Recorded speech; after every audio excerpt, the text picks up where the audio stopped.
अपने भाषणों में संभल के मसले का जिक्र करके अपनी हिंदुत्ववादी छवि को और धार देंगे सीएम योगी आदित्यनाथ। कैसे कांग्रेस और समाजवादी पार्टी दंगों की आड़ में ये हिंदुओं की हत्याएं करते थे। समाजवादी पार्टी कैसे उत्तर प्रदेश को सांप्रदायिक दंगों की आग में झोंकने का प्रयास करना चाह रही है। संभल में हिंदू आबादी का जो पलायन हुआ उस खौफनाक सिलसिले का अब अंत हो चुका है। सफाई रणनीतिकार भी संभल के मुद्दे का जिक्र करेंगे। सरकार कहीं न कहीं जियाउर रहमान वर्ग को परेशान करना चाहती है। संभल हिंसा को लेकर आई न्यायिक रिपोर्ट ने कई सच उजागर किए, कई चेहरे बेनकाब किए। 70 के दशक से लेकर अब तक संभल में हुए जो दंगे हैं, दंगाइयों का कच्चा चिट्ठा खोलने वाली स्याह हकीकत को सामने लाने वाली इस रिपोर्ट ने बहस का पिटारा भी खोल दिया है। भगवा खेमा इस मुद्दे को तूल देकर जहां विरोधी सफाई खेमे को कटघरे में खड़ा करेगा, हमलावर रहेगा, तो वहीं बहुसंख्यक वोटरों को संदेश देकर अपने साथ एकजुट रखने की कवायद भी करेगा। अपने भाषणों में संभल के मसले का जिक्र करके अपनी हिंदुत्ववादी छवि को और धार देंगे सीएम योगी आदित्यनाथ। तो ये संदेश देने की भी कोशिश की जाएगी कि बीते दशकों में दबंगई और दंगों के चलते संभल में हिंदू आबादी का जो पलायन हुआ उस खौफनाक सिलसिले का अब अंत हो चुका है। कड़क कानून व्यवस्था के चलते तस्वीर बदली है, आमूलचूल बदलाव।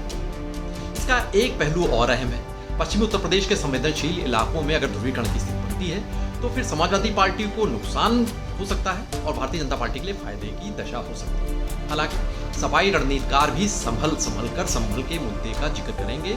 संभल हिंसा को यूपी की सरकार की प्रशासनिक कमजोरी के तौर पर गिनाएंगे, इसे उभारने की कोशिश करेंगे। तो वहीं सियासी विद्वेष के चलते पार्टी नेताओं को फंसाने के आरोप को भी उछाल सकते हैं। और ये सच्चाई तो हर कोई इससे वाकिफ है कि कोई एक अकेला मुद्दा चुनावी नतीजे तय नहीं करता है, लेकिन वोटरों के मिजाज पर असर तो डालता ही है।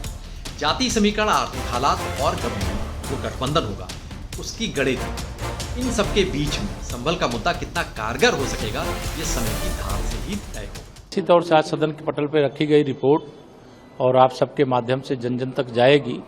कैसे दंगों की आड़ में ये हिंदुओं की हत्याएं करते थे, कैसे कांग्रेस और समाजवादी पार्टी दंगाइयों का संरक्षण करती थी।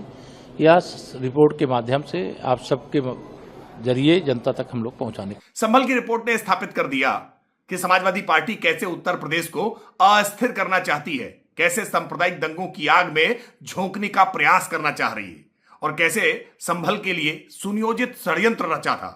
षड्यंत्र की एक एक तार आज जांच एजेंसी ने, जांच आयोग ने पूरी तरह से खोल करके रख दी है।